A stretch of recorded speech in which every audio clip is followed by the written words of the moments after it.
I just did that thing where I was like, where's my phone? It's been so long. It's up there. It has. It's been over a week. You guys wouldn't know because we pre-recorded, but Erin and I haven't seen each other in an entire week. I almost don't know who she is. I felt sad inside. Really sad. And I'm feeling much better now. I debated my life choices.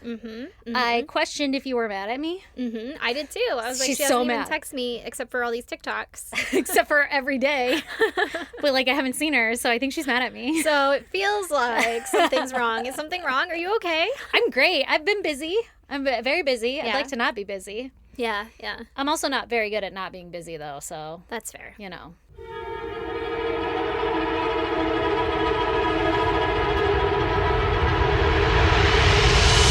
God damn! Actually, that's my goddamn. Tell me about it. My children came home. My children. My children came home. Yay! They Or came is it home. yay? It's an adjustment. Listen, no kids. It's very quiet. It's very clean. Yep. It's very, my house stayed vacuumed. Is it the whole easier? time. Like, I don't have to clean as much or as often. Yeah. Get a couple more I think days I out of it? cleaned once, the whole time they were gone because I'm Wow. like, there's no messes other than, whatever Brandon makes. Right. I don't know. It was fun. It was nice. It was great. And then they came home and now it's just, house is back into chaos. Disarray. and You had like all a that, sweet, yeah. sweet taste of freedom. Of freedom, yeah, but it's fun because I'm happy they're back because they're, Obviously. exciting and It's your sweet babies. and all the things, and I get to love on them and enjoy them and blah, blah, blah. But, of course, first night there, one of the kids was like, can I sleep with you? And I was like, sure, Of course, come on sweet baby. And fucking peed the bed. God damn it. My bed. And I was Listen. like, missed you. Listen, every motherfucking time. Yeah. Don't I get it? Mm-hmm. So here we are. You Here got we that. are. You got that attachment to get your, the carpet cleaner attachment, carpet the cleaner? upholstery attachment. Yeah, I think I gotta find the upholstery one. Oh no! Let me know if you need one to borrow. I don't know if they're universal. We'll just stick the whole carpet cleaner Girl, right I up on tried top of the once. It doesn't mattress. work. It tries to suck up. Oh, well, it depends. Like mine's a pillow top, and it the little bristles tried to suck it up, and I was like, Oh, too much. No one was around though, and those things are really heavy to throw up on the bed. Yeah, I don't know. We're working on it. We're trying a few things. I put some vinegar all over it so it doesn't smell like pee anymore, but now it smells like vinegar. And Brandon's Right. like, the bed's gross, it smells like vinegar. And I'm like, but it's not pee. Yeah. Listen, it'll go away eventually. Yep, exactly. Leave it aired out. It's going to be fine. I have some stuff, I don't know what it's called, but it's some chemical that hospitals use that I found one day that isn't as harsh as bleach or whatever. That shit fucking works. Yeah? I put it in a little spray bottle and I spray down the spot and then just let it dry. Yeah. Works every time. Oh, that's what I Every need. time. That's what I Every need. time. Mm-hmm. And it doesn't even smell bad when you're Yeah, spraying it. yeah. It's not like, Jesus. I'm like, ugh, what is that? No, but I think it kills the the pet ones or bacteria whatever? Yeah, no, it doesn't have any of that. Yeah. It's a chemical smell, more like a bleachy, but it's Yeah. very light. Do you want to hear my goddamn? I sure do. It's related to cleaning also, because I'm a mother. Oh, yes. But our sweet, awesome above ground pool, Yeah? we had our first algae bloom. Oh, no. Girl, I thought oh, no big deal.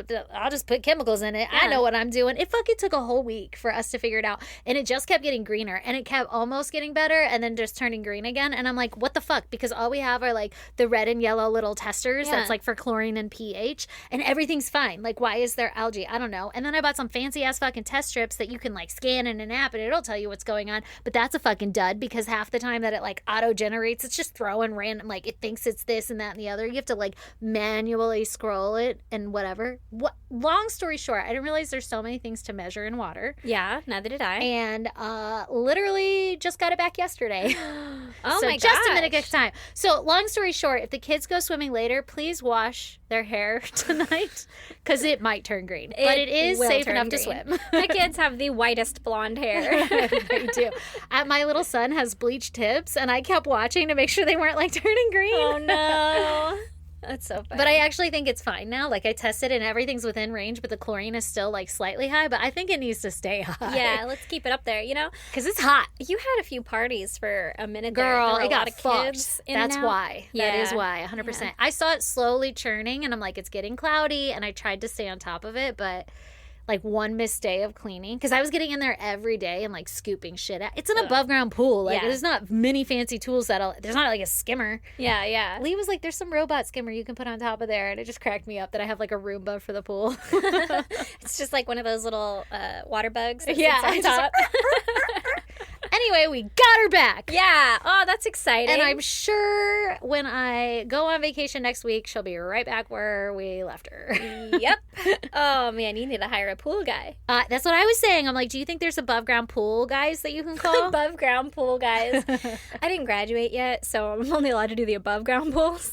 Every time, I think it was for my youngest's birthday, there was something, or I kept just mentioning, like, oh, we got an above ground pool, blah, blah, blah. Yeah. And somebody stopped me and they were like, you can just say a pool. And I'm like, nah, I'm from a trailer park. You have to specify. You have to specify. Yeah. You would be so disappointed if you came to my house. Yeah, like, look, I have a pool. Yeah. Well, it'd be like if you came in, there was like the inflatable ones. You know? Yeah, You can't be like, I have a pool. Like, I have a splash pad. yeah, like you get your ankles wet in this guy. I feel like above ground pool isn't that much harder to say. Right? I was like, all right, well, don't call me out. But Level also, set expectations. I just felt like that was like the poor girl in me or something. Well, I'm glad it's better. Exactly. Got to level set expectations. You know? Yeah. I don't want you to think I have like a waterfall or anything. Right. Like there's no slide. Yeah. Like you're going to have to climb up in the air and like the neighbors will see you above my fence as you climb in. To get in. Yeah. And there's a lot of traffic driving by. So anyway, do you want to hear the case I have in store for you today? I sure do. Well, thank God, because I'm ready to share it. And also, buckle up. I'm buckled. Because it's a long one. It's a long one, and it's a long overdue Epstein episode. Oh. Spoiler alert. Sorry. Like the man himself? No, I should have, though. But as I was doing this, I'm like, why don't I just start with Epstein? Right. And then you can have a base layer. And then all these ancillary people. Follow along. Right. Yeah. But I am not about any kind of structure because structure kills creativity. Okay? You know what? And I'm following my heart. I agree. Yeah, right? I agree with that. That's you nice. should agree. You kind of also did Epstein a little bit, at least as far as his death with that one tortellini guy. Right. See, exactly. I feel like but there's so much interesting shit about his, like, how he was raised and stuff. I remember digging into it and I don't know. I was like, there's so many rabbit holes. Ooh. And this case it's not even a case, but this episode, the information I'm about to share with you, also, again, 500 little rabbit holes I could have gone down. I went off on a few just to give context for the overall, vibe of the story here. Yeah. But, like, it will not be comprehensive. There is no Jeffrey Epstein episode that could be comprehensive. And even as I go through, I'm sure I will interrupt myself and spew some random ass bullshit that you won't forgot to mention before. Yeah, and also how that's relevant, you need to know. Exactly. So buckle up. If you're mindlessly listening and you think like, I don't really have to pay attention, I'll get the gist of the story, you're going to have to pay attention. Uh-oh. Okay. I'm ready. I'm locked in. Okay. Let's do it. So this week, I'm going to tell you about the Dubins. The Dubins. Dubins. The Dubins. And some for quick overarching context as we get in here, the Dubins are known to be close friends of Epstein. Okay. I feel like I've heard the name before. I feel like from you probably have also. And so we'll start there. I'm going to tell you who they are, and you guys can determine for yourself what you think. All right. With my heavily influenced opinions sprinkled throughout. Think for yourself, though. Think for yourself. Also, this guy sucks. Ready? 100%. The Dubin suck. Okay, so we're going to start with the wife of the couple. Okay, so Eva Anderson was her maiden name. Okay. Was born in 1961 in Uddevalla, Sweden. That's where I would say. We're doing the thing where we sound out every letter. Uddevalla. Uvalde. Which is a coastal town in western Sweden. Okay.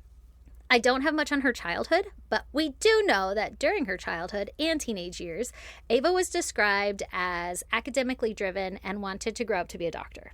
Wow. Okay. Good for her. Wow. Wow. She attended the Ustrabaskalan school in Uddevalla, where she studied pre-med and graduated at the top of her class. So I'm guessing it's a well-known school if you're from Sweden.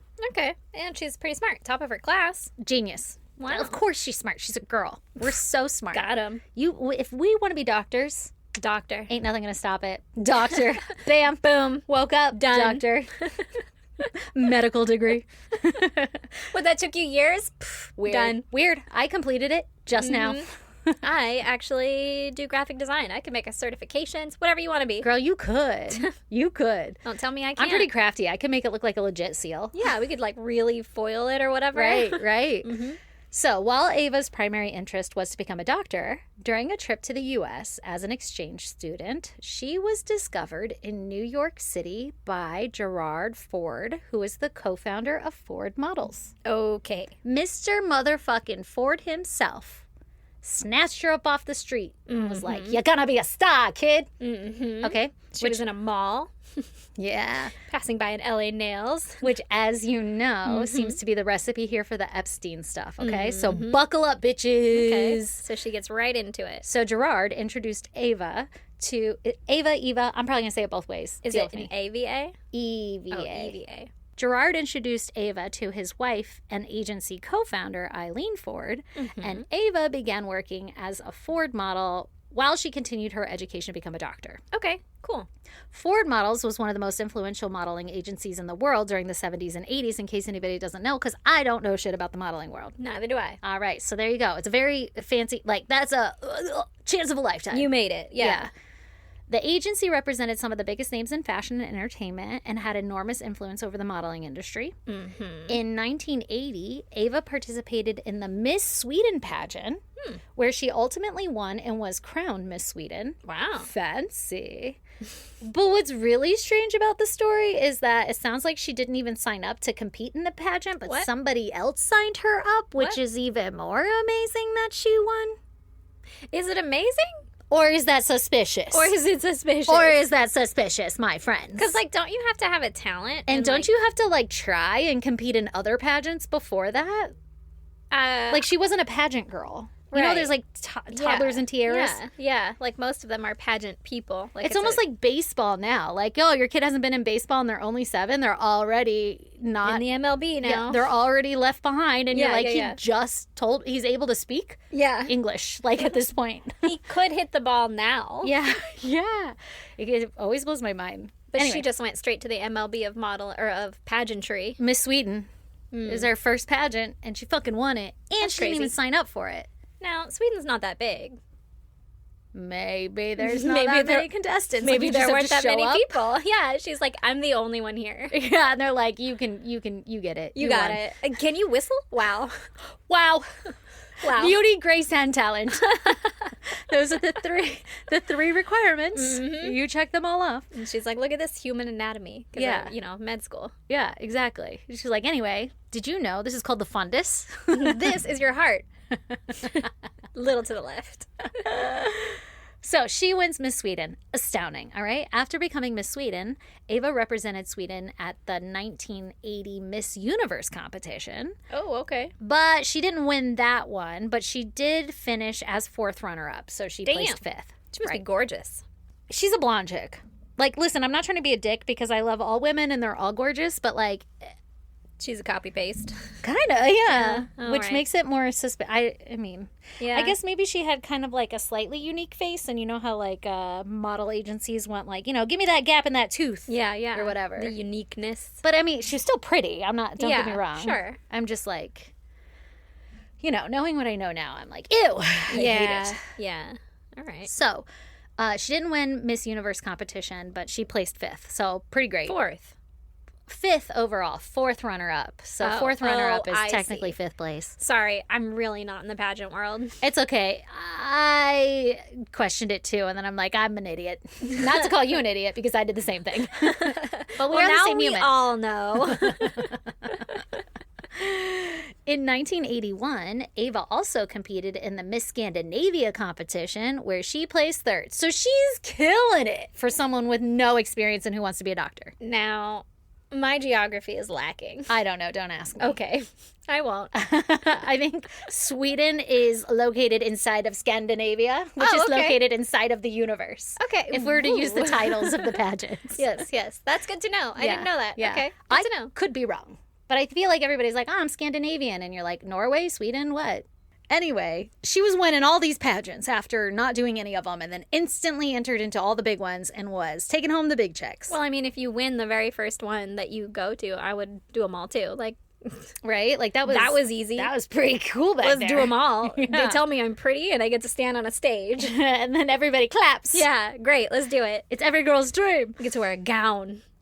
Ava's successful pageantry career brought her additional public attention in Sweden and internationally. Yes. During this period, she appeared in modeling work and became even more connected with entertainment and fashion circles. So it just skyrocketed her little fashion career. Yeah. That she wasn't even interested in because she wanted to become a doctor. Mm-hmm. Okay? Mm-hmm. But then some random man was like, you're pretty. Your face needs to be on a billboard. Come with me, She was doll. probably like, fuck yeah, it does. Give me money. You Let's are do this. correct. Oh, you're going to touch me where I pee? Questions. Or none. So it's not that surprising that by 1981, Ava's life changed drastically when she met a man in New York by the name of Jeffrey Epstein. Oh, no. Epstein. Not the man himself. The man himself. Now, when Ava met Jeffrey Epstein, he was just starting to build his network, from what we understand.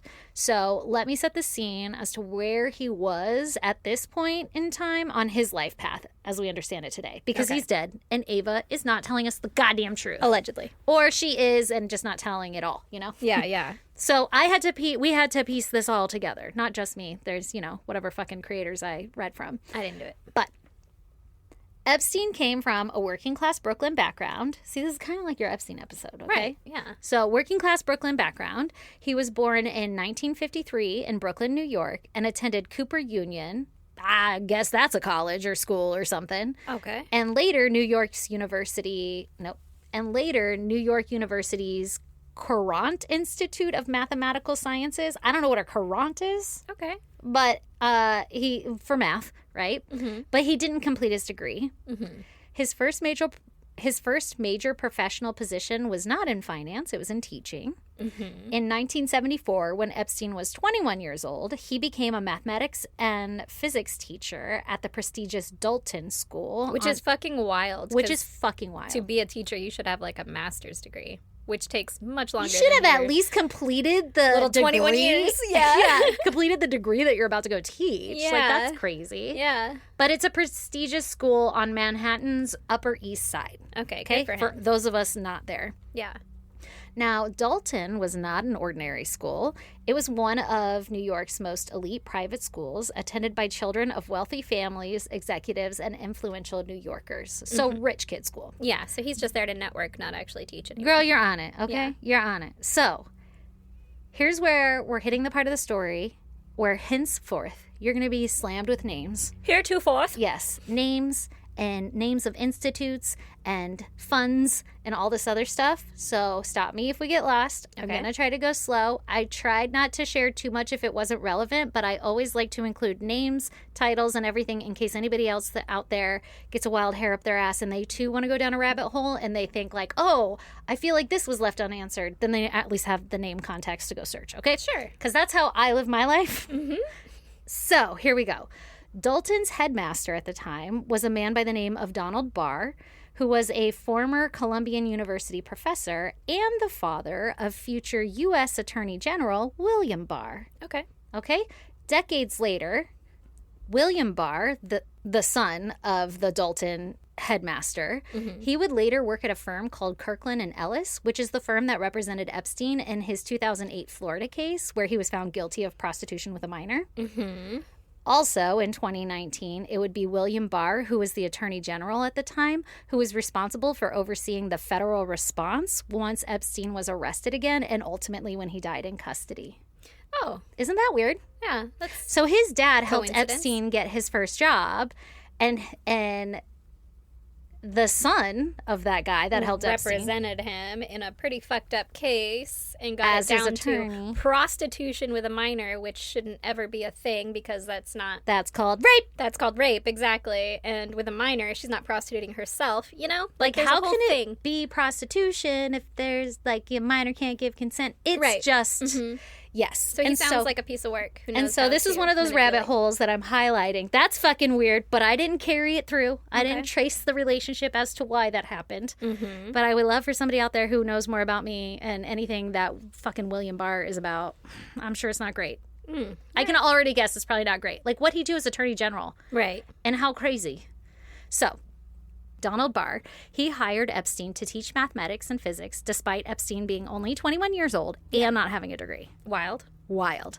The hiring was unusual for a school of Dalton's reputation, obviously. Yeah. And it's important to Jeffrey Epstein's financial success because it placed him in proximity to the parents connected to Wall Street, which is where he's going to get all his money. Yeah, sure. Well, I mean, if your kid's failing the class. Let me help you. Well, it's through those relationships that he formed at the school that Epstein was eventually given a job at Bear Stearns, which is a major Wall Street investment bank. Okay. And that's where he began his finance career in 1976. Okay.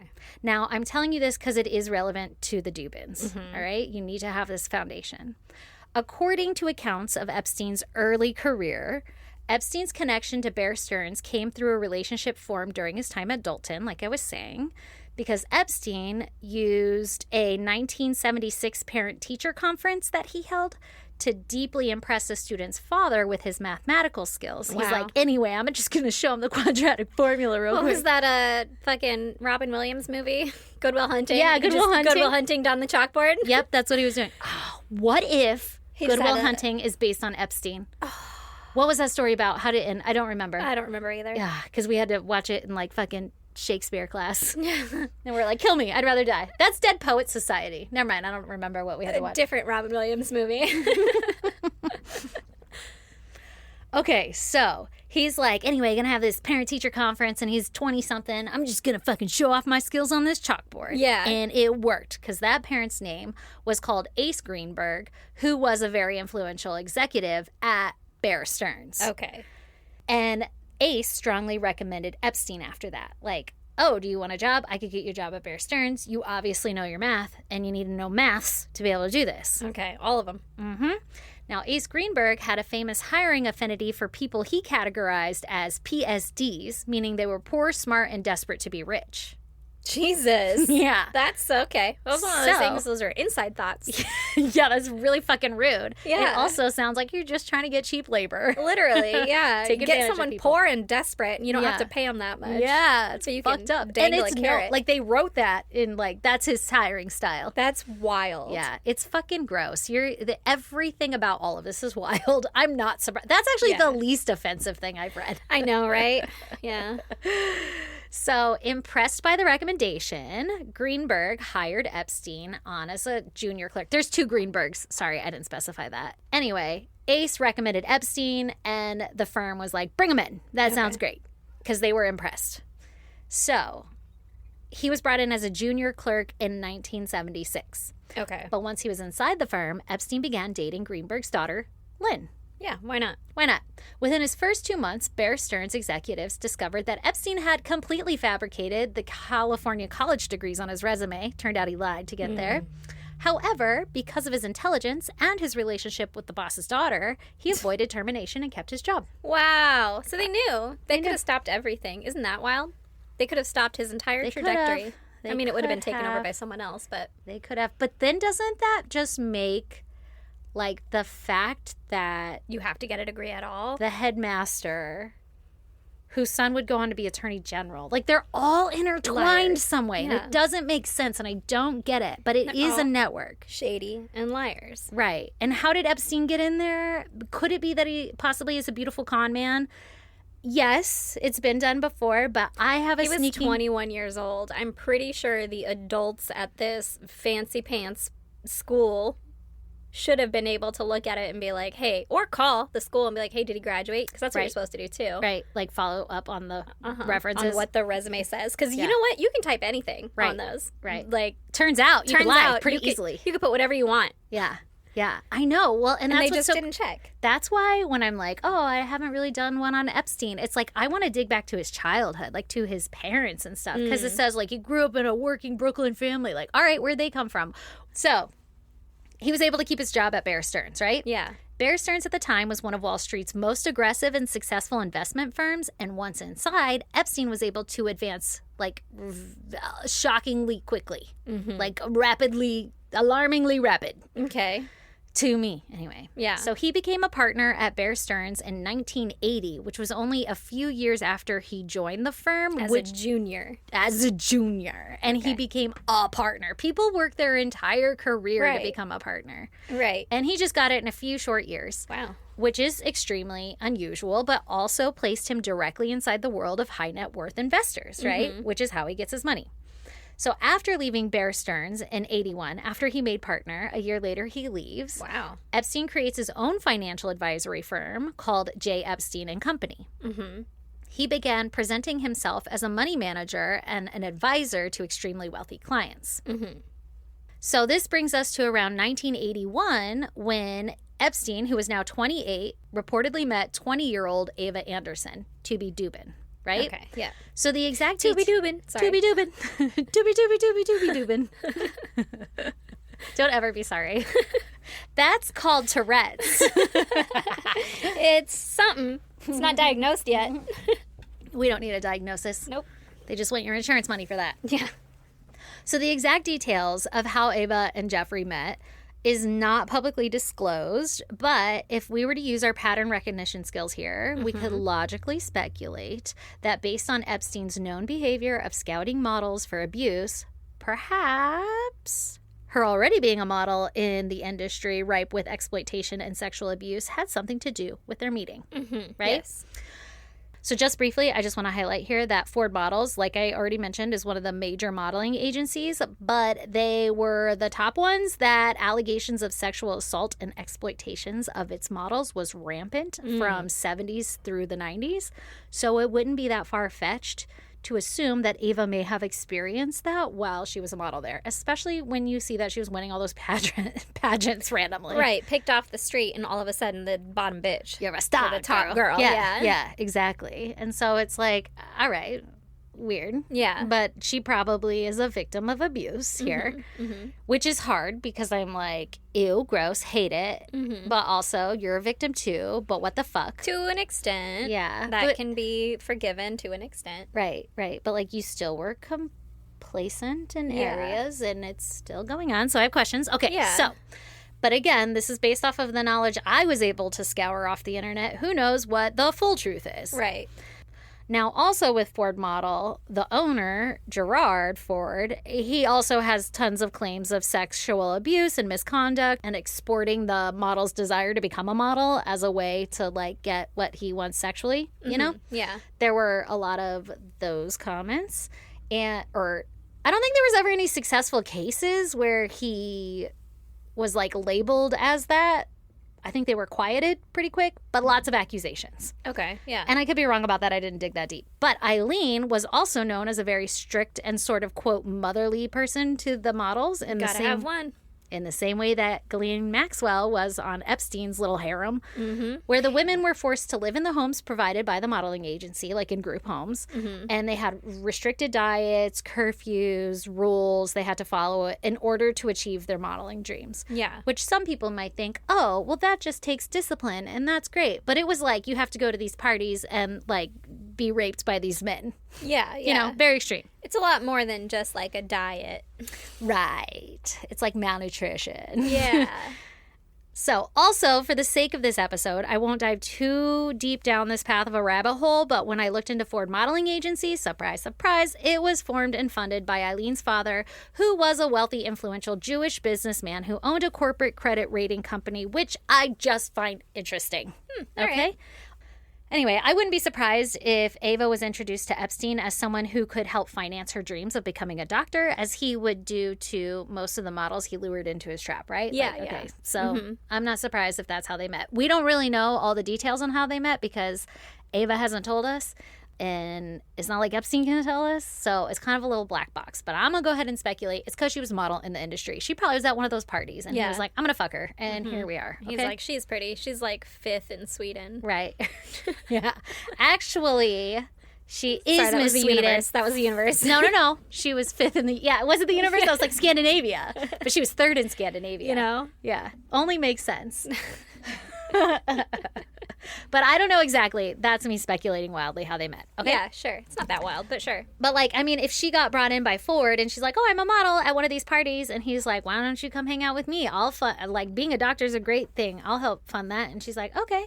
So that's exactly what happened, though, was they started dating. Oh. And I guess Epstein at this point in time in their relationship had enough money that it was perceivable to her that this is a good way to go, right? Yeah, okay. They dated for over a decade, like I think 11 years. God damn. During their decade-long relationship, Eva became involved in Swedish entertainment, which she already was, but Yeah. I mean like on TV and shit. So in 1985, she hosted the Melodia Festivalen. That's what I would call it. Festivalen. But it's in Sweden. Yeah, I don't know. I don't either. And I'm probably butchering it. But anyway, it's Sweden's major television music competition, which I guess they use to select the country's Eurovision Song Contest entry. I don't even know what the Eurovision Song Contest entry is, but she hosted it. So she got to be like one of those bad bitches on like MTV's Spring Break. Fun. You know, like MCing it, whatever. Yeah. So despite her success in modeling and pageantry, Eva continued pursuing her original goal of becoming a physician. Her career path eventually shifted away from fashion and towards medicine, which was her overall goal. According to later accounts, Epstein encouraged Eva's medical ambitions and helped support aspects of her education. So he did fund it, is essentially what I'm telling you. A released FBI interview summary from 2005 included statements that Epstein had financially assisted Eva while she pursued her medical training. Yeah. We have proof. Eva studied medicine at the Karolinska Institute in Stockholm, which is one of Sweden's most prestigious medical universities. Thanks, Epstein. She spent approximately 3.5 years there before continuing her education in the United States. Okay. In 1985, Eva transferred to the University of California, Los Angeles School of Medicine, and she completed her medical degree in 1989. Good for her. After graduating medical school, Eva completed an internship at Lenox Hill Hospital in New York City in 1990 and eventually established herself as a physician specializing in internal medicine and women's health. Wow, okay.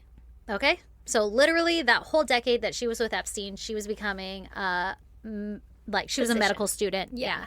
Yes. And then she was like, anyway, I don't need you anymore. Later, loser. Later. You would think. That's not what happened. Aw. So around 91, Eva and Epstein's romantic relationship ended, but the pair remained connected all the way up until Epstein's death. Oh, wow. Bum, bum, bum. There's no publicly verified explanation for why Epstein and Eva ended their romantic relationship, but they did. I'm going to guess it's all that rape back there. Might be. Maybe.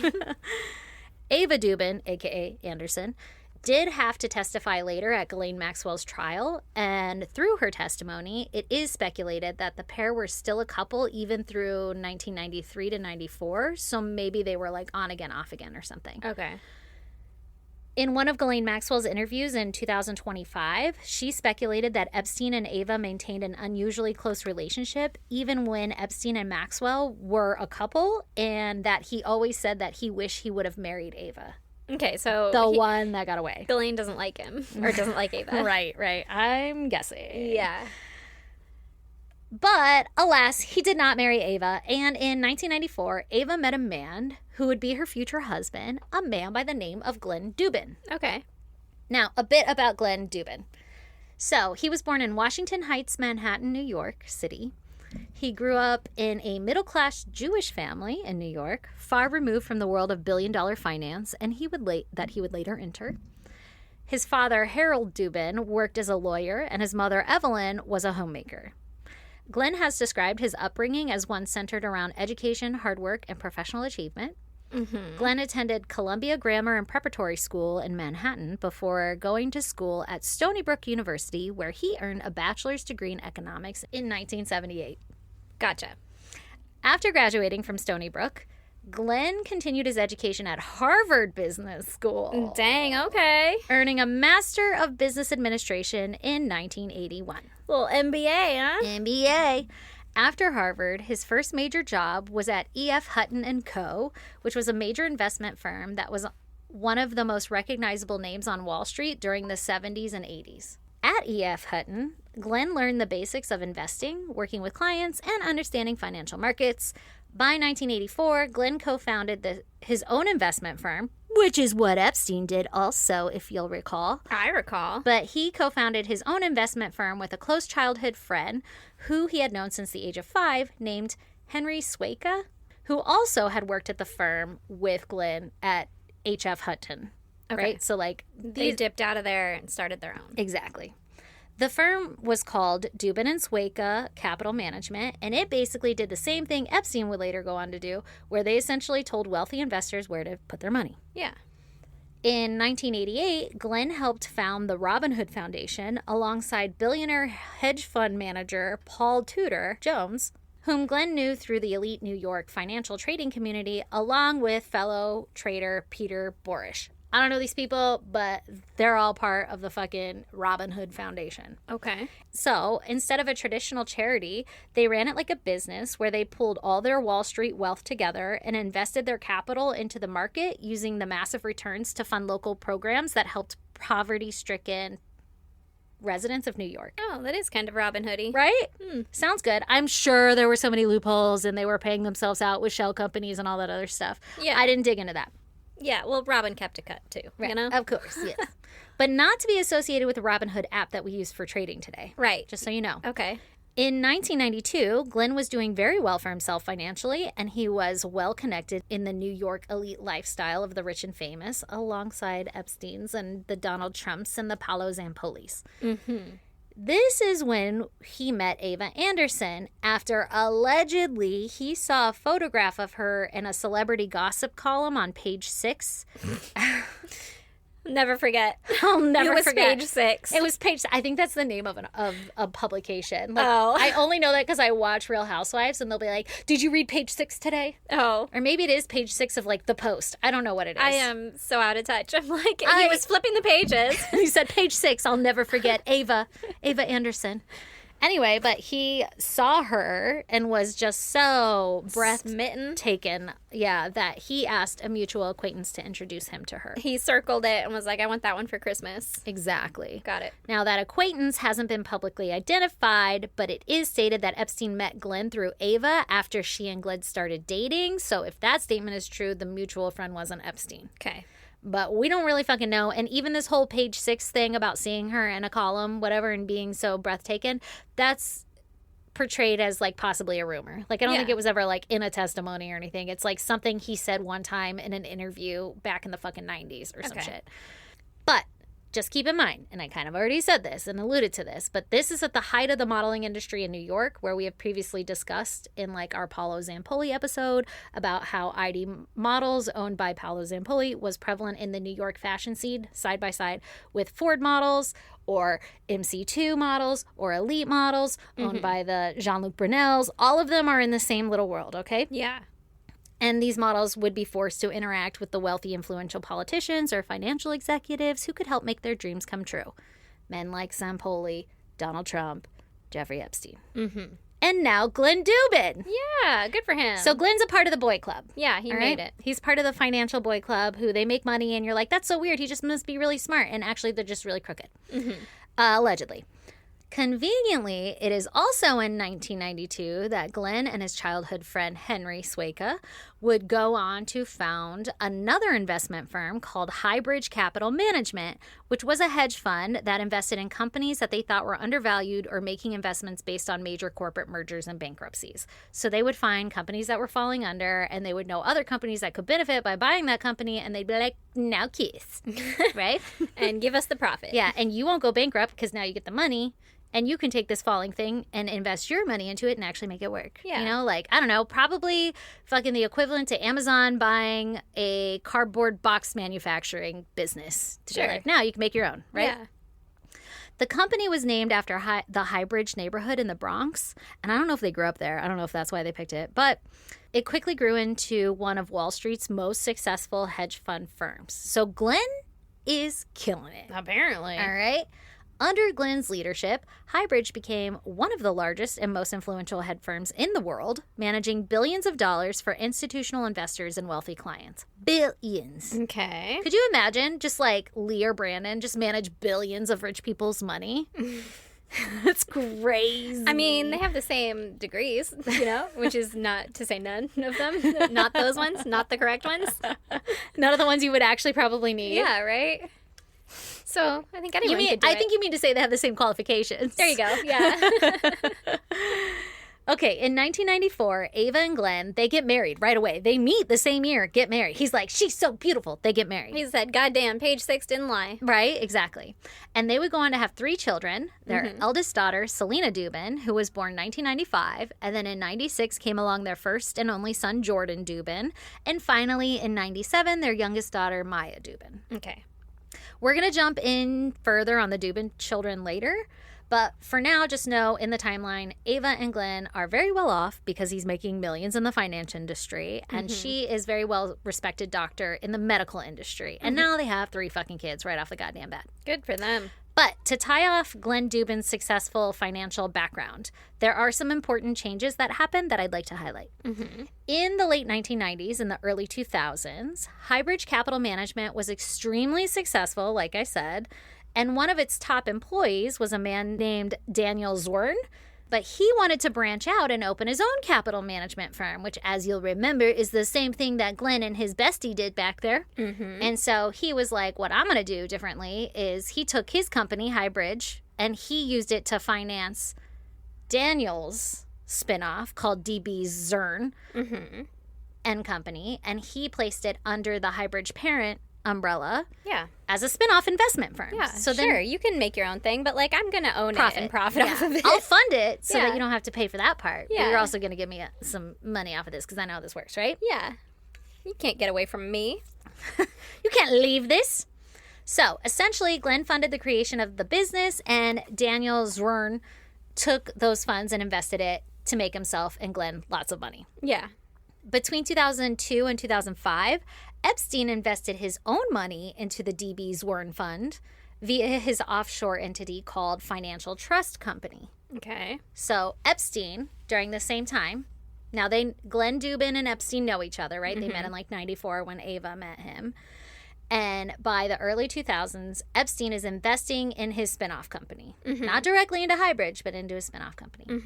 Epstein's investment started at $80 million. God damn. And it peaked at $140 million. So he made a lot of money off of that investment. Apparently. Making him one of the largest investors in the company. God damn. At the exact same time, Epstein, who was a private banking super client, so like any of his companies that went through any banks would go through like particularly JP Morgan, so Chase. And because he was brokering such big deals and making them money also, he became a super client to them, aka they wanted him to keep doing that and giving him money. And, right, exactly. Yeah. They don't want to lose him as a client. Yeah, they're like, he's actually a really good broker for us. Right. We make a lot of money off of this guy if we just don't look over there. Yeah. So he was a super client at JP Morgan due to his growing wealth. He used his close relationship with a man named James Stanley, who goes by Jess Stanley. He was then head of JP Morgan's private bank, but he used his relationship with Stanley to introduce Glenn Dubin and Stanley. Okay. Because he's trying to get in with like, hey, if you want some big banking connections, here you go, right? Yeah. I'll go in a little bit more about Jess later. Just know he's not a good guy, okay? Which isn't that shocking. Right. But this introduction to Glenn laid the groundwork for JP Morgan to buy a majority stake in the $7 billion Highbridge hedge fund in late 2004, which cost JP Morgan $1.3 billion God damn. for 51% ownership of the Highbridge Fund investment company. 51%. And it cost $1.3 billion to get 51%. God damn. Okay?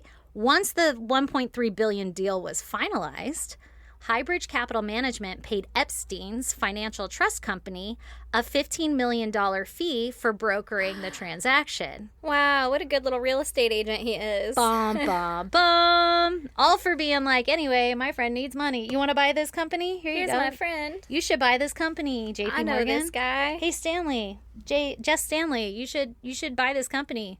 And he Wow. was like, I'll buy it. Sure. So inside sources later disclosed to investigators that executives within Highbridge openly questioned the actual labor that Epstein performed to justify such a large finder's fee. Yeah. Obviously. Because he didn't do anything. Yeah. He was like, I know couple a guy. emails. Yeah. I know another guy. $15 million, all right? That's fucking wild. I would So- like that. Do you need to know anybody? I know, right? Well, over the next few years, JP Morgan would go on to buy out the remaining ownership of Highbridge, though the value of which hasn't been publicly disclosed, which is suspicious. But I can guarantee you that everyone involved was made very rich because I'm sure Epstein also brokered those deals as well. Right, yeah. Now, this arrangement raised a ton of red flags because Epstein acted as a paid broker representing Highbridge to JP Morgan, while simultaneously acting as a major client investing millions into a Highbridge affiliated spinoff fund, the DB Zerwin, whatever that company's called, right? So a broker is supposed to be neutral to ensure everybody gets a fair deal, but because Epstein was secretly running millions of dollars through Highbridge's side project while also collecting a massive $15 million payout from the JP Morgan deal, he had a hidden financial incentive to push the merger through, keeping everyday investors in the dark about this double dealing. Okay. So he's like, JP Morgan, go buy this company. I don't have any ownership in that. I have ownership in the spinoff. And he made a fuck ton of money off it because JP Morgan has billions of dollars to invest to make. Right. It just made their investment bigger. Their pool bigger. Yeah, exactly. So Epstein utilized his offshore trust fund to avoid sounding the alarms for the banking watchdogs who look for a large sum of monies transferring between business partners like this. Like if I'm a broker or a super client or whatever, and then if I'm transferring large sum of monies to other private companies and stuff like that, it should flag as like, hey, are they making secret deals behind the scenes? But because his fund is private and the deal is so large, the banks were willing to turn a blind eye for profit. Not to mention, Jess Stanley and Epstein were actually pretty good friends, it turns out. Uh-oh. That we know now. So, not too surprisingly, no one was ever really punished for these known shady dealings.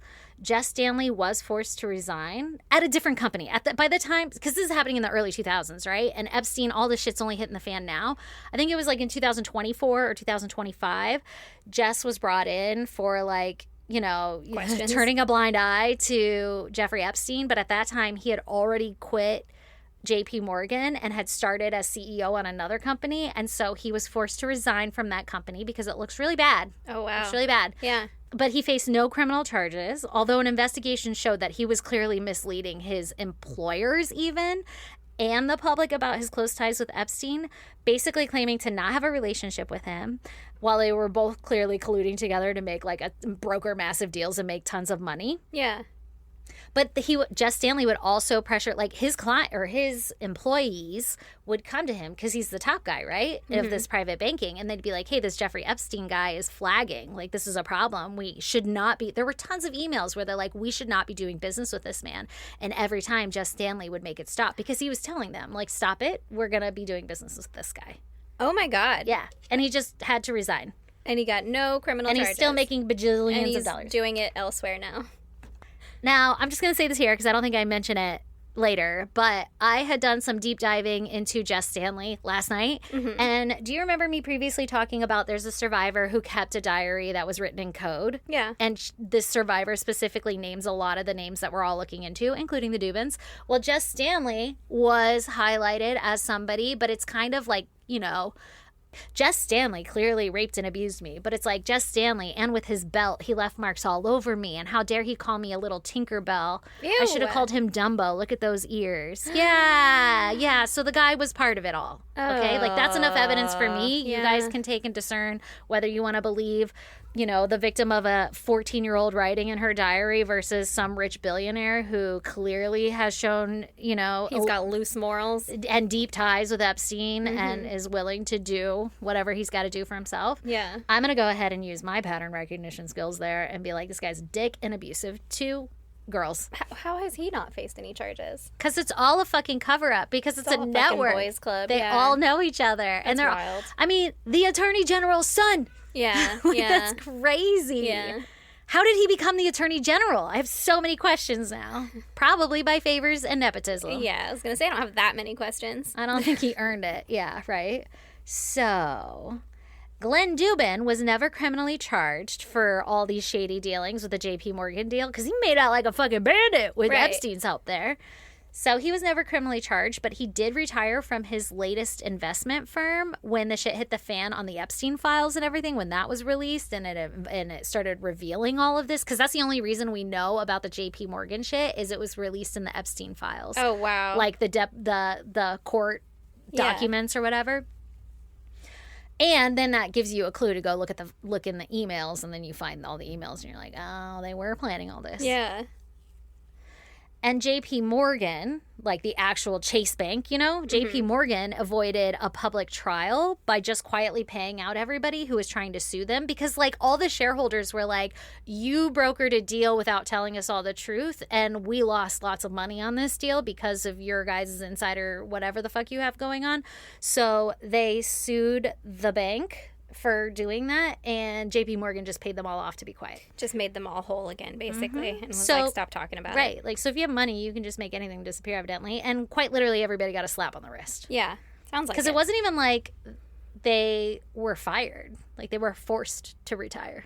Right. Cool. So you still retired. Yeah, you still get your pension or whatever, your retirement. Exactly. So after the JP Morgan acquisition of Highbridge, just to jump back to that, right? I told you all the outcome of it. But in terms of our timeline, after the JP Morgan acquisition, Dubin became one of the most prominent hedge fund executives on Wall Street. He was viewed as a highly successful investor and became part of the elite financial and philanthropic circles, which we know are super corrupt. He became a billionaire and was frequently listed among the wealthiest people in the United States. Glenn Dubin. Glenn motherfucking Dubin. Yes, This guy from a hard-working background in Boston. Wealthiest person in the United States. One of the wealthiest people in the United States. The top 1%. So, in addition to finance, Glenn became heavily involved in philanthropy, if we can be that shocked by what we learned from the Boys and Girls Club and how that gets used, right? Right, yeah. To collect taxpayer dollars or charitable funds and then pay out our executives a lot of money. What nice looking thing can I funnel my money through? Precisely. So he and Eva Anderson Dubin, they donated substantial amounts to medical research, education, and healthcare initiatives, which I think are important to highlight now that you have a base foundation in understanding how Glenn became so rich. Yeah. Because that's his motive here, right? Also, Glenn was still heavily involved in his Robin Hood Foundation, which, interestingly enough, in 2010, Jess Stanley, the high-ranking JP Morgan executive who helped approve the Highbridge deal, he was sitting on the board with Glenn on Robin Hood. So, like, that whole deal thing happened in early 2000s, and nobody got in trouble for it until, like, 2024, right? Yeah. So after that deal, Glenn and Jess are now arguably friends in my eyes because they're on the same board of the foundation that Glenn founded. Yeah. So of course you're friends. Okay, makes sense. Of course. You shouldn't be able to broker deals with friends. Like deals over $1 million. Right. Like that's crazy. Anyway. That's wild, yeah. That blows my mind. So it just goes to show how this tiny, exclusive group of men constantly mixed business, charity, and private favors for like decades. And it's probably still happening now, which we know, nepotism, but it's in our face. Yeah. Also, in 2010, Glenn and Eva branched out into elite academic giving by setting up the Dubin Fellowship for Emerging Leaders at the Harvard Kennedy School. They poured money into it to fund scholarships for promising young minds. But here's the shady part. Harvard is the exact same university where Jeffrey Epstein was famously given a private office and treated like royalty because of his own massive donations. So all you have to do is give them money and then they'll turn a blind eye also, is what I'm telling you. I think that's a lot of those private institutions or private universities. I kind of think so too. And I don't even know how Harvard was formed. And I have a lot of questions. And that's another rabbit hole that I'm sure we could go down. It's part of the Ivy League thing. Right. Yeah. So the Dubins and Epstein weren't just running in the same Wall Street circles. They were cutting multi-million-dollar checks to the exact same Ivy League hallways, the exact same time, exact same everything. So you cannot tell me that they are not like best friends. Right. Or at least in the same circle know each other. Right. The extreme perks of this elite network trickled down to the Dubin family lifestyle during this time. Obviously, they're bajillionaires. And for an extended family vacation, the Dubins and their 3 children were granted exclusive free use of Limitless, a $100 million, 316-foot luxury super yacht, And the yacht belonged to billionaire retail mogul Leslie Wexner, the founder of L Brands or Victoria's Secret, who famously served as Epstein's biggest financial client and ticket into high society. Okay. So they're also friends with Leslie. Such great friends, they chartered his yacht regularly for family vacations. Nice. Okay. Okay. So again in 2010, the Dubins made a massive $16 million donation to Mount Sinai Hospital in New York to create the Dubin Breast Cancer Foundation, or Center, sorry. But also there is a foundation, which officially opened its doors to patients in April of 2011. Now, Eva was diagnosed with breast cancer in 2002, so this was a deeply personal passion project for her, right? Yeah. But behind the scenes, things got incredibly messy because when the government later unsealed the Epstein files, they found out that Epstein had been quietly funneling his own money, at least $125,000, directly into the breast center through Eva's private foundation. So basically, he was using like his trust fund to funnel money to her trust fund, into the Dubins, whatever, because at this point, we're in the 2011s. So that means that Jeffrey Epstein has already been caught for prostitution of a minor. So that would look really bad for an Ivy League center to take any money from Epstein, right? And they're trying to separate themselves from Epstein, but they're still getting his money through these side hallways. And I can guarantee you they're aware of it. Yeah. So why else would he be giving them money, too, Right. other than for the perks that he's going to get? Exactly. 100%. Even crazier, emails showed that Eva was acting as a personal gatekeeper for Epstein, helping his wealthy associates and friends bypass regular lines to get VIP medical treatment at Mount Sinai.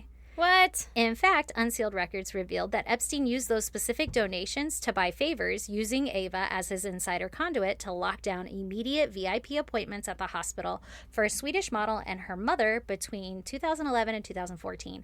And you can literally Google or search in the Epstein files Dr. Dubin, and there are tons of emails where he's like sending it to her like, hey, got someone, all the names are redacted because they're all victims, but Eva was their doctor.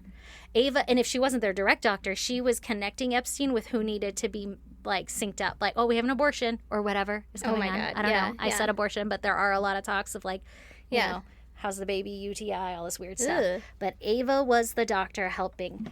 So, ew, gross. Yeah. So just to goes to show, if you already thought that Eva was just like a sweet little bystander in all of this, Epstein paid for her funding and her everything to become a doctor, but it wasn't without favors. It wasn't without... Yeah, without his this own personal gain expectation. from it. Right. Right on the heels of the hospital opening in 2011, Glenn went back to his alma mater, Stony Brook University, and he dropped a $4.3 million gift to buy the Dubin Family Athletic Performance Center, which I guess is some fucking center they set up at the university, right? Okay. For years, it was a proud badge of honor for the family, but when the Epstein scandal blew wide open, Stony Brook faced a massive reckoning because they had a child sex offender's money funded this entire thing. Yeah. Right? It turned out Epstein had secretly donated $150,000 to the university to fund a private dental and health project for his own little network of people, right? Which eventually forced a prominent dental professor to resign in disgrace this year in 2026. What? So Dubin invests all this money, right? Epstein also invests all this money at the same time, in specifically the dental area. Yeah, it's weird. Isn't that weird that he had like a dentist chair in that dentist office and the files with those weird masks on the wall? Yeah. And he was investing, and like a predominant professor who's like well regarded for his knowledge has to step down because he had close ties with Epstein. That's weird. That's weird. Like, was Epstein taking these women to go get like dental work done at the fucking university? What is going on? I don't know. I'm just saying that's fucking weird. So anyway, student newspapers at the university started blasting the university, asking the hard questions about like why the campus was covered in the Dubin name when they know that they're so deeply tied to Epstein and all the other Epstein funding.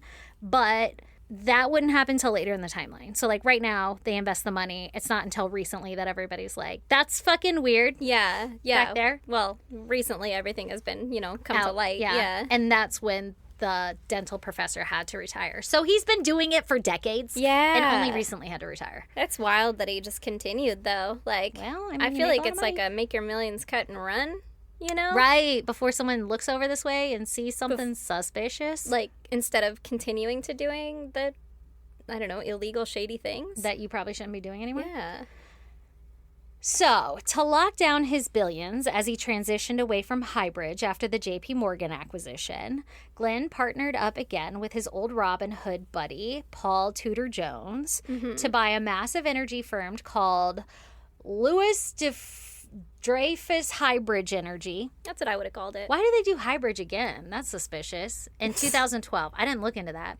But they renamed it to Castleton Commodities International. Castleton? Castleton. All right. Castleton Commodities International.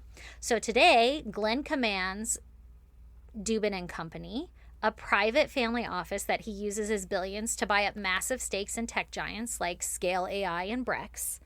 I'm trying to name off all the fucking businesses he has going active right now, okay? And it's kind of confusing, but he has that like Robin Hood Foundation, he has Dubin and Co., he sold off Highbridge. Maybe that's all he has right now. Oh, there's all kinds of foundations like the Dubin Breast Cancer Foundation. There's all kinds of that shit. There's a family trust, whatever. Okay. But even after Epstein became a registered sex offender, the Dubins' financial matchmaking to all of these universities, funds, foundations, whatever, it didn't stop. In 2016, Eva Dubin introduced her Palm Beach neighbor, a hedge fund manager named David Fizzell, directly to Jeffrey Epstein. Because of Ava's personal recommendation, Epstein funneled massive amounts of cash into Fizzell's new fund called the Honeycomb Asset Management, proving the Dubins continued acting as financial gatekeepers for Epstein long after his first conviction. So we know that through all of this. They didn't really fucking care, but they kept in the media, and they still do, keep saying like, oh, we weren't that close. We weren't that close. Like, we barely knew him. We weren't as close as what you think. Dated him for a decade. You dated him for a decade, and you're still... It's pretty fucking close. You're still doing financial transactions with him. Like, you guys are in the same network. You're not fooling anybody. Yeah. While Glenn was busy donating to schools and hospitals, he also secured a highly coveted seat on the board of trustees at the Museum of Modern Art. And guess who he was rubbing elbows with in the boardroom? Who? A billionaire private equity mogul named Leon Black, who served as the Museum of Modern Art board chairman. Now, Leon Black needs his own episode because he is being questioned by the Oversight Committee now for his involvement with Epstein. But essentially what I'm going to go ahead and feel pretty confident telling you now is that Leon Black is also as bad as Epstein. It may be worse. I don't know. But he was aggressive. I know that Virginia Giuffre mentions him in her book about how he was very abusive and rough and all of that. Not a good guy, right? So just saying more of Epstein's direct circle. Billionaire, abusive billionaire circle. They were on the same board together. Like, Okay. I mean, you know, it doesn't, I guess For the Museum of Modern Art, which is odd. Right. You would think that'd just be a bunch of art nerds. So how much financial assistance does the Museum of Modern Art get from our government is what I want to know.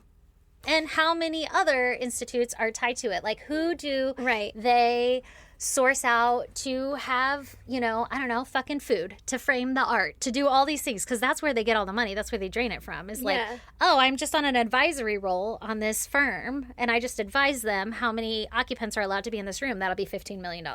Goddamn. You know? Yeah. That's how they do it. 30. Max occupancy, 80. Let me print the sign real Please quick. pay me. That'll be $15 million. Whoever's in charge of that. And we're obviously oversimplifying it here, but like it's a career path, okay? Yeah. And it's Well, it's why people go to Harvard. It's not to get an education. It's to rub elbows and, Right. and meet the people and network. to be part of the Freemasons. Yeah. Whatever. In 2021, the art world shook when a massive investigation revealed that Leon Black had secretly paid Epstein an astronomical $150 million for tax advice, much of it after Epstein was already a convicted sex offender. For tax advice? Uh-huh. Motherfucker, He's a billionaire. I've got some tax advice for you. Don't do that. That's a fucking waste of money. I'll take $1 million and do your taxes. Pay me $15 million. I guarantee you. I know my worth. Because Epstein was doing the whole thing where he's like, you know, he opened his first firm outside of Bear Stearns was like a financial advisor role. Yeah. That's just what he got to use to get paid. But Yeah. he's like, I'll connect you to who you need to be connected to. That'll cost you $160 million. And they're like, okay. And then you're going to market as, Financial advice, finder's tax fee. advice. Yeah. But he also was really smart in taxes. Like he knew he did all this shit and became a bajillionaire because he was skirting the law. Yeah. And he was helping his billionaire friend skirt it too. Yeah. And if you want to ask me what I think, because you have no way of doing so I'm going to assume you all are dying to hear my opinion. I am. Based off of even what we just learned from this, I feel like all these people put their money in businesses. Like I see a big business that is kind of going under that makes really great cardboard boxes, but they don't have enough foundation or money or whatever to continue to churn to make $1. And I know that this business over here could really use some cardboard boxes. So I'm going to invest my money in the cardboard box company somehow. And then I'm going to go get that big company to buy it out. So now this company that was failing is going to make a bunch of money. And even though I only bought it for pennies on the dollar, it's now worth $20 a share. That's how they're doing it. Yeah. They're like, they're making these suggestions, but not out of the goodness of their heart or not because they have a talent. It's because for some kind of gain, whether it's directly to them or to whomever they will benefit them in the end. Exactly. So, the most recent move on their timeline of this whole fucking Epstein network and the Dubins, in 2024, when Glenn and Eva pledged a $10 million matching gift to help build the New York Climate Exchange, which is a massive new environmental tech center on Governor's Island.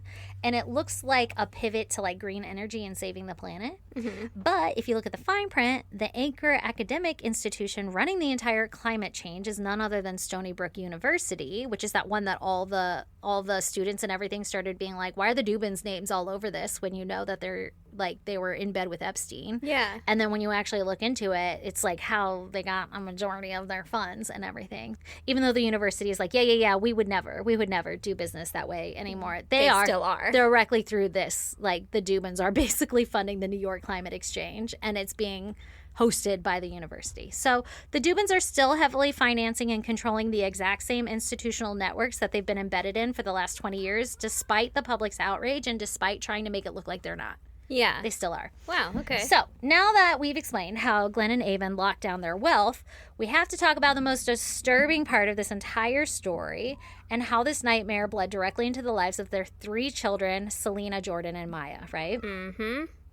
And if you hear screaming, you guessed it. It's our children. Now, Jeffrey Epstein didn't just hang around the family. He was intimately woven into the children's upbringing. In fact, Glenn and Eva actually named Epstein the official godfather to their children, and the kids grew up calling the financial predator Uncle Jeff. Ew. As the kids grew financial predator. Yeah. As the kids grew up, they weren't just hanging out with Uncle Jeff at family dinners or something. They were like actively boarding his private jets, all those fucking yachts, all that shit, right? They were there. I've seen pictures of it was the Dubin kids or the girls like on his lap or whatever. That's what I was going to say. All the pictures of the kid, I don't know about all of them, but a lot of the pictures of the children that you see that are like redacted in the files are the Dubin children. Mm-hmm. They were like family. Yeah. When the official flight manifests for Epstein's infamous Boeing 727, nicknamed the Lolita Express, were unsealed in court, the Dubin family name was scattered all over them. Yeah. Most notably, on January 5th, 1997, a flight log shows that a toddler-aged Selena, the older one, and her infant brother, Jordan, were on board the private jet traveling from Palm Beach to Newark.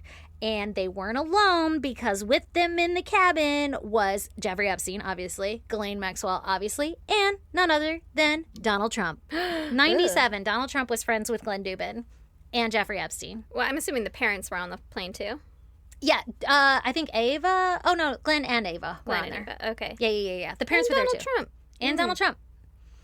For a man who's not that integrated, he's flying around with Jeffrey's besties. Mm-hmm. Super weird. Mm-hmm. So this suggests that Dubins and Trump had at least social ties since 97 because they were and still are in the same circles. Yeah. Well, and to be on the same private plane with someone else, like you and will their talk family. to them. Your friends. Yeah. You don't just happen to be there at the same time. Right. It's not like a regular flight where you're like, sir, can you move your stuff? Right. Which is what Donald Trump wants you to believe. Yeah. It's like, we were just acquaintances, not a great guy. I kicked him out because he's stealing my girls, weird thing to say, from Mar-a-Lago. Yeah. Which is like, but none of us are illusioned. So right. we're all aware. Yeah. But I just like to highlight it every chance I can. So, because they were flying on his jet so frequently, the children, it was only a matter of time before the kids became regular fixtures at Epstein's private properties. And when the Department of Justice unsealed massive tranches of Epstein's personal files, investigators found numerous photographs of the Dubin children clearly hanging out and enjoying themselves on Epstein's infamous private island. So this whole thing about the Dubins being like, we weren't that close. Fucking shot to shit as soon as all of this came public. Yeah. This is also where the internet true crime community went into overdrive. For years, internet sleuths pointed to a specific heavily redacted photo on the wall of Epstein's Manhattan townhome, which showed a young girl perched on Epstein's shoulder. Okay. Now, I think I brought this up on the podcast, but because of the blurry features and because it's redacted, viral rumors exploded claiming that the girl was JonBenet Ramsey on her shoulders. Okay. But when you look at the actual evidence in the unsealed DOJ files, it paints a completely different picture. The timeline makes the JonBenet connection impossible. Instead, given the massive cache of dedicated Selena media folders and discs that were labeled Selena AV photos seized from the exact same townhouse, it's highly speculated that the mystery girl on Epstein's shoulder is actually a young Selena Dubin. Okay.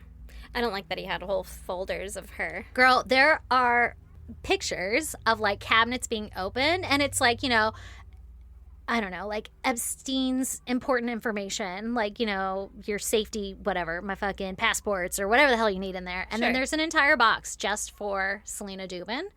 And like there's pictures of drawers that are open with tons of CDs. Like, remember those CD books? And there's just Selena's AV shoot 1, Selena's AV shoot 2, like CDs full of them. How many pictures can you fit on a CD? See, that's wild. Because, like, I love your children. Right. And I have a picture of them on, like, my fridge, you know? Right. Not anywhere near. Even What about your ex-boyfriends? You got their kids' pictures all over your house? I got none. None of them. How dare you? I know. Like, that's missing. weird. That's weird. It's gross. I think you meant gross. If I had pictures, if I had totes of just one of your children, you have 3. Let's imagine you have 3. Let's imagine you have 3. Okay, I was like, no, I don't. And Just I say only that. have totes of 1. Yeah, that's weird. It's weird, and it's the boy. That's weird. Or the girl in that scenario, because I'm a girl. You get what I mean? Like the opposite sex of me? Yeah. That's creepy. Yeah. You can't do that. Yeah. You can't do that without judgment. Yeah, not without judgment, for sure. Like, it could have started not nefariously or whatever, but, like, as the mom, I'd probably be like, hey, man, can we not keep these here? Because you have, like, a lot of weird men that come by, and I know that because I dated you for a decade. So this is why I'm going to argue, and this is speculation and purely my own opinion, but I'm going to argue that Eva was complicit in it because she had to have known. She probably was a victim herself. Yeah. She utilized the network and the connection for That's her what I mean. own. Like, she has to know that he had those. She has to know that he is a creep, and you're still letting your kid go there. Right. Like. Right. Gross. It's Yeah. gross. I hate it. And there's not much you can tell me that'll make me feel better about it unless she has been held in prison against her will every day since the day she met him. Right. But I get it. I get victims, get whatever. But Stockholm. like, She is from Sweden. Ooh, girl. See that geography? I saw it. I seen it. Quick with it. So quick. So, as the timeline unfolds, the files revealed that Epstein's focus wasn't equal, just to, further your point. Yeah. Here. He harbored a deeply alarming, laser-focused obsession with their eldest daughter, Selena. Weird. In 2014, when Selena was around 19 years old, Epstein's obsession took a bizarre financial and legal turn. Okay. Insiders and legal documents revealed that Epstein secretly altered his estate planning to name Selena Dubin as the primary beneficiary of his $50 million irrevocable trust. What? That's wild. Even more shocking, Epstein openly told his close financial associates that he was actively considering marrying Selena. Excuse me? She was 19. You will not be excused. You have to listen. She was 19 and he was 50-something. $1 million. I don't even know. $1 million. He's an old man. Yes. Don't do that. That's gross. But How did Selena feel about this? Has she ever come out and said anything? So many questions. No, she's been very silent. I'll tell you about Selena in the future, but I will let you know that I scoured her name, right? Yeah. And her name pops up a lot on text message conversation logs, but it's kind of hard and confusing because they always redact who one person is, but you know who Jeffrey is. Mm-hmm. And then they'll put like multiple different people in a conversation, but at the bottom it would always say like from Jeffrey's files or from Selena's files. And because of all of this shit and knowing how weirdly close he was with Selena, the FBI subpoenaed her files to know what kind of conversations she was having with Uncle Jeff. And so there are parts that you can go through and read that I would argue are inappropriate or gross, but I can't definitively prove if that's Selena and Jeffrey Epstein or if there's a portion of their conversation, but also these other portions are from other people. Because there are moments when Woody Allen and Epstein are talking about something totally different and there is another unredacted name, but I'm like, there's no way Selena's in this call, right? Like, then it's only Epstein and Woody coming back.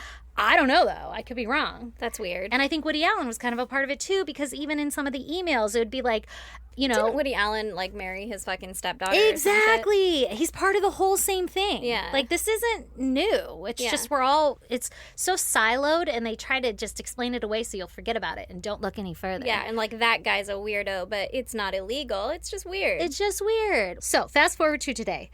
Selena Dubin has completely mirrored her mother's profession blueprint. Just like Eva Anderson Dubin, Selena pursued an elite medical career and became a practicing doctor. Good for her. Because the network must go on. It's not shocking to learn that Selena ended up working right out of the same school at Mount Sinai that her mom worked out of and donated all the money. Yep.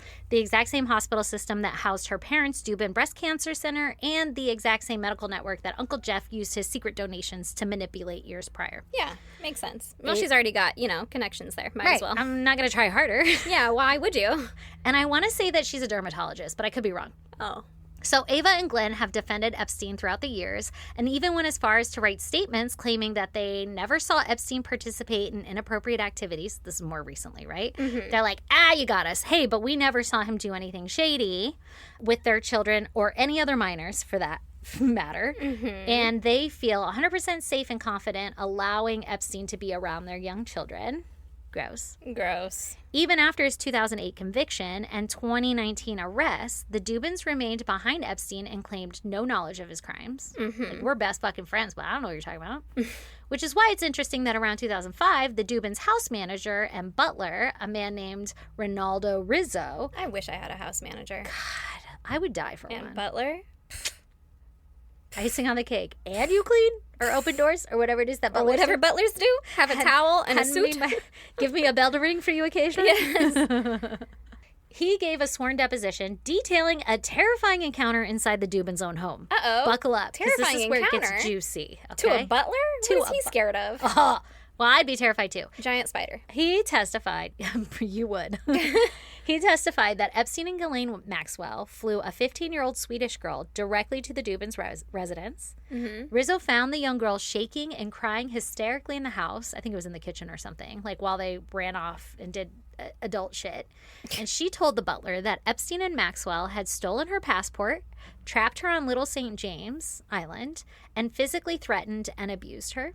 Mm-hmm. And this means that while the Dubin children were young, there's raw evidence of Epstein's international trafficking pipeline that was literally playing out. Going through their home. Inside their own living room. And they, despite everybody being like... Don't exaggerate. I had no knowledge. Yes, I know, right?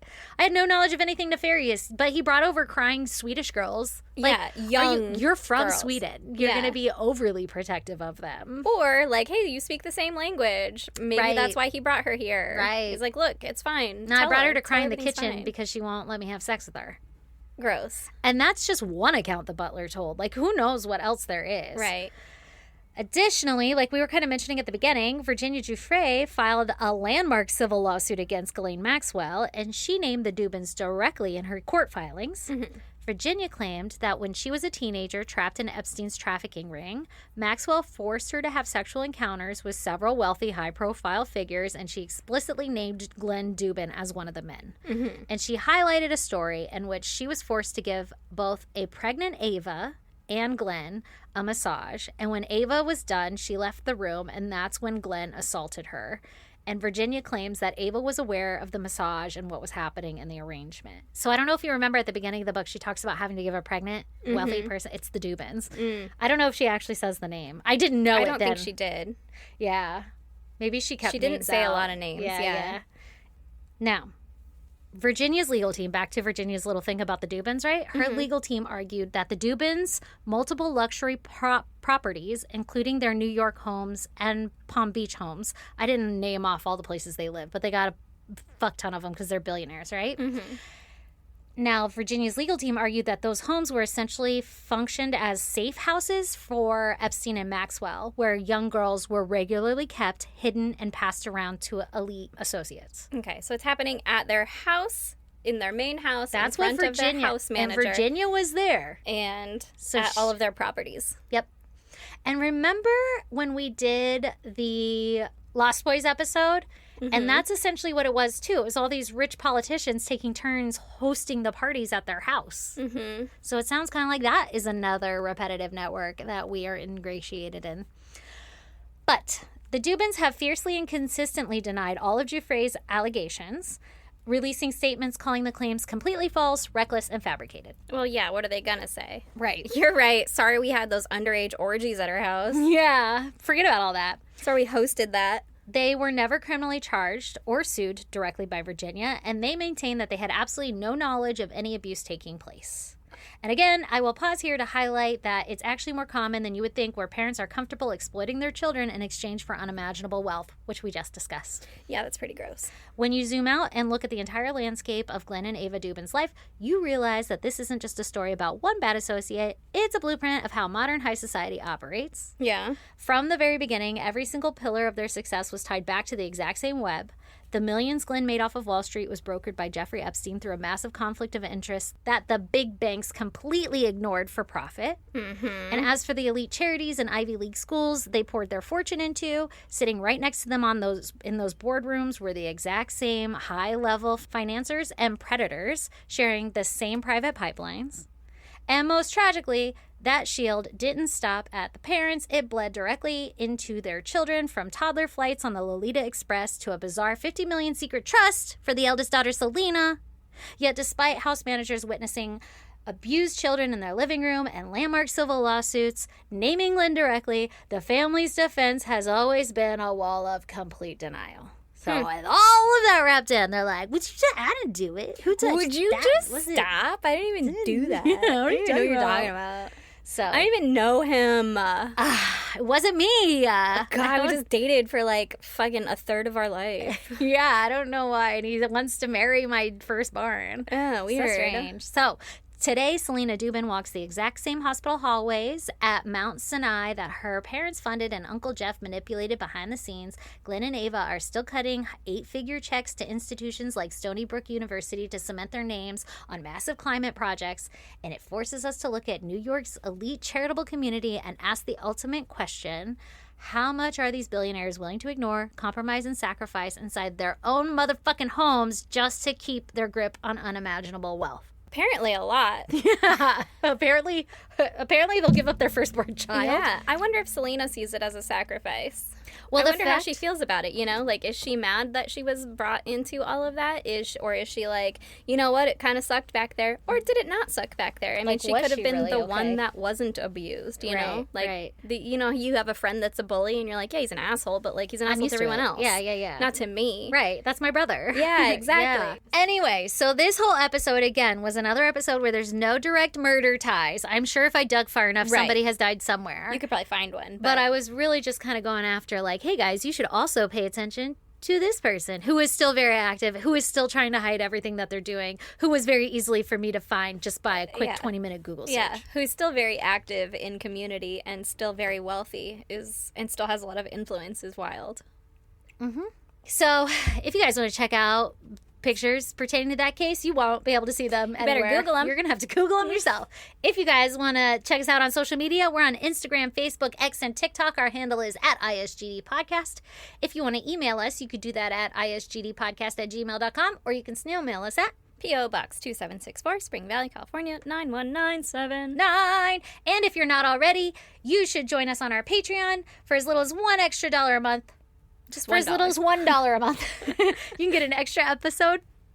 And we have different tiers, so if you want to get behind-the-scenes audio or behind-the-scenes video, you can do that there, and you get to support your 2 favorite podcast hosts, and we would greatly appreciate it.